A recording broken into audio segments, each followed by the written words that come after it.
नमस्कार। घटना चक्र बुक वीडियो के इस शैक्षणिक मंच पर आपका स्वागत है। हमारा उद्देश्य है ज्ञान को सरल, स्पष्ट और सुलभ रूप में आप तक पहुंचाना।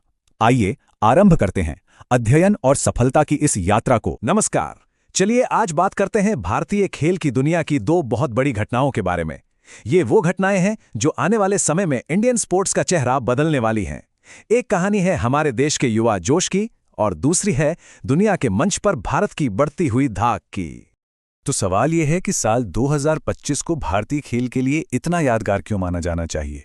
ऐसा क्या खास है इस साल में? देखिए, इसका जवाब एक नहीं बल्कि दो बड़ी और बेहद रोमांचक कहानियों में छुपा है। एक जो हाल ही में हुई और दूसरी जिसकी अभी अभी नींव रखी गई है। तो सबसे पहले बात करते हैं पहली कहानी की। ये कहानी है राजस्थान में हुए खेलो इंडिया यूनिवर्सिटी गेम्स 2025 की।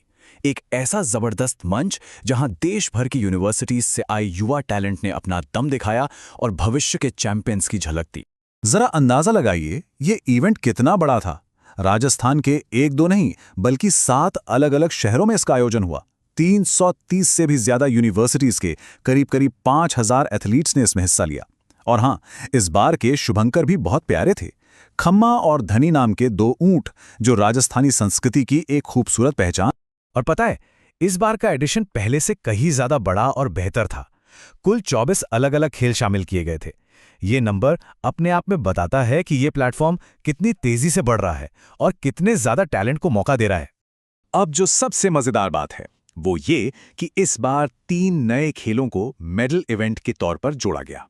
बीच वॉलीबॉल, कैनोइंग, कयाकिंग और साइकिलिंग। मतलब कंपटीशन और भी बढ़ गया। और साथ ही हमारे पारंपरिक खेल खो खो को एक प्रदर्शनी खेल के रूप में शामिल किया गया, जो कि एक बहुत ही शानदार पहल थी। अब आते हैं उस चीज पर जिसका सबको इंतजार रहता है, मेडल्स की रेस। आखिरकार किसी भी स्पोर्ट्स इवेंट का असली रोमांच तो इसी में होता है। तो चलिए देखते हैं कि इस बार किन यूनिवर्सिटीज ने बाजी मारी। जरा इस मेडल टैली पर नजर डालिए। चंडीगढ़ यूनिवर्सिटी 42 गोल्ड मेडल्स के साथ टॉप पर रही, जो कि एक जबरदस्त परफॉर्मेंस है। लेकिन यहां एक बहुत ही दिलचस्प मोड़ है। अगर हम टोटल मेडल्स की बात करें तो लवली प्रोफेशनल यूनिवर्सिटी 78 मेडल्स के साथ सबसे आगे रही। यह दिखाता है कि कंपटीशन कितना गहरा और कड़ा था। ये चार्ट देखिए, इससे पूरी कहानी और भी साफ हो जाती है। Lovely professional university, Guru Nanak Dev university और चंडीगढ़ यूनिवर्सिटी के बीच टोटल मेडल्स के लिए मुकाबला कितना करीबी था। मतलब टक्कर एकदम कांटे की थी। ये इन खेलों के बढ़ते हुए स्टैंडर्ड को भी दिखाता है। तो ये तो हुई टीम परफॉर्मेंस की बात, लेकिन इन खेलों ने हमें एक ऐसा सितारा भी दिया जिसका प्रदर्शन मतलब यकीन करना मुश्किल था। चलिए अब उनकी बात करते हैं। तो कौन था इन खेलों का सबसे बड़ा और सबसे सफल एथलीट? वो कौन था जिसमें अपनी परफॉर्मेंस से सबको हैरान कर दिया?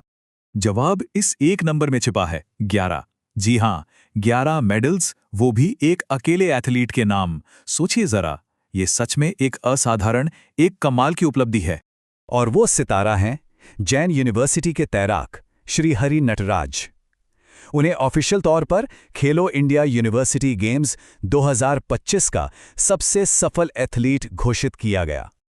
अब जरा इनके मेडल्स का ब्रेकडाउन देखिए। कुल 11 मेडल्स में से 9 तो गोल्ड थे और 2 सिल्वर। मतलब स्विमिंग पूल में उनका ऐसा दबदबा था कि कोई आसपास भी नहीं था। ये उनकी सालों की कड़ी मेहनत और जबरदस्त टैलेंट का नतीजा है।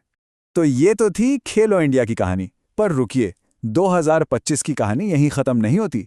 ठीक इसी दौरान एक और बहुत बड़ी खबर आई जिसने भारतीय खेल जगत में भविष्य की उम्मीदों को और भी पक्का कर दिया। ये टाइमलाइन देखिए, इससे पता चलता है कि नवंबर 2025 कितना एक्शन पैक्ड महीना था। एक तरफ देश का युवा टैलेंट मैदान में कमाल कर रहा था और ठीक उसी बीच 26 नवंबर को एक धमाका हुआ, एक बहुत बड़ी घोषणा हुई। और वो बड़ी घोषणा ये थी कि अहमदाबाद, गुजरात को आधिकारिक तौर पर 2030 के कॉमनवेल्थ गेम्स का मेजबान घोषित किया गया है। ये भारत के लिए एक बहुत बड़ा सम्मान और एक सुनहरा मौका है। ये फैसला कॉमनवेल्थ स्पोर्ट की जनरल असेंबली ने लिया और ये घोषणा दिखाती है कि अब दुनिया को भारत की बड़े स्पोर्ट्स इवेंट्स कराने की क्षमता पर कितना भरोसा है। ये सिर्फ एक खेल आयोजन नहीं है, बल्कि दुनिया के मंच पर भारत की बढ़ती ताकत का एक प्रतीक है। तो अब सबसे बड़ा सवाल यही उठता है एक तरफ खेलो इंडिया जैसे जमीनी स्तर के टूर्नामेंट्स और दूसरी तरफ कॉमनवेल्थ गेम्स जैसी ग्लोबल मेजबानी, ये दोनों मिलकर भारतीय खेल को आखिर कहां लेकर जाएंगे?